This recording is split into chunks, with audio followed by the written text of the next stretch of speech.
જય બરાબર આવી નહીં ભલા માણા. જય એટલે વિજય. હું કાયમ કહું અને જયનાથ કરો ભલા માણા. આજે આખા ગુજરાતમાંથી ઠાકોર સમાજનો માનવ મેરામણ ઉમટ્યો હોય, સાથે મારી બહેનોની પણ હાજરી હોય ભલા માણા. એટલે જયનાથ કરો, આનંદ આનંદ થઈ જાય. બોલો સદારામ બાપાની, બોલો ઠાકોર સમાજનો ખૂબ જ સરસ. આજે 26 જાન્યુઆરી ગણતંત્ર દિવસના દિવસે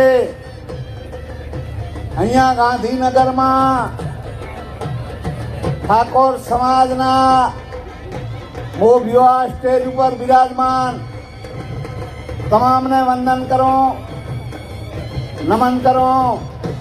સાથે સાથે અહીંયા મારી માતાઓ, વડીલો, સેનાના યુવાનો આવ્યા છે અને આખા ગુજરાતમાંથી ખૂણે ખૂણે ઠાકોર સમાજનો એક મેળામણ ઉમટી પડ્યો છે અને ખૂબ નમનને વંદન કરું છું.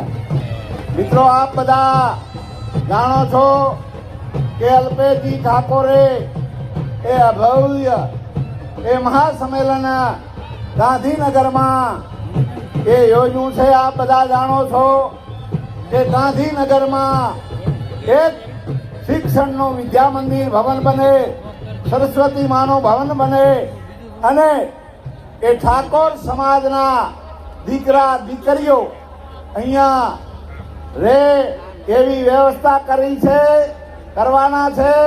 એટલે આપણે બધા એમાં સાથ સહકાર આપીને બીજી અન્ય સમાજોની જેમ ઠાકોર સમાજનો પણ અહીંયા ભવ્યથી અતિ ભવ્ય એ શિક્ષણ વિદ્યા મંદિર બને એમાં આપણે બધા મળ્યા છીએ. એટલે ખૂબ આનંદની વાત છે. આપણા સેનાના અધ્યક્ષ આદરણીય સુપ્રીમો અલ્પેશજી ઠાકોર સાહેબે આપણને 3 વાગે રાત્રે બોલાયા અને આ જાહેરમાં એ લાખો લોકો અહીંયા મળવાના છે. એટલે ખૂબ આનંદની વાત છે. હું પણ આપણે વિનંતી કરું કે આપણે ખરેખર શિક્ષણની ખૂબ જરૂર છે. શિક્ષણ તરફ વળીએ અને આપણામાં જે કોઈ નાના મોટા વ્યસનો છે એને તિલાંજલિ આપીએ. કારણ કે એક સમાજ એ શ્રેષ્ઠ સમાજ આપણે બધા જોઈએ છીએ કે આપણા આસ્થાનું ધામ ઓગળ ધામમાં આપણે બધાએ એ 3 જિલ્લાનું ત્યાં સંમેલન કર્યું.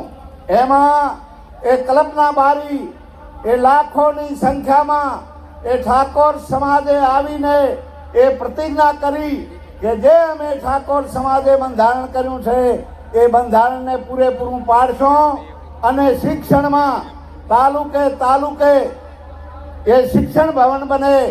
અને એથી વિશેષ વાત કે આ ગાંધીનગર આપણું પાટનગર, ગાંધીનગર આપણી રાજધાનીમાં પણ આપણું વિદ્યા મંદિર બને, શિક્ષણ ધામ બને. એના માટે અલ્પેશજી ઠાકોરે આપણને વિનંતી કરી છે.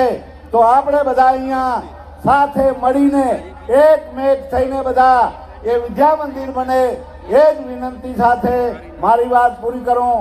બોલો સદારામ બાપાની જય.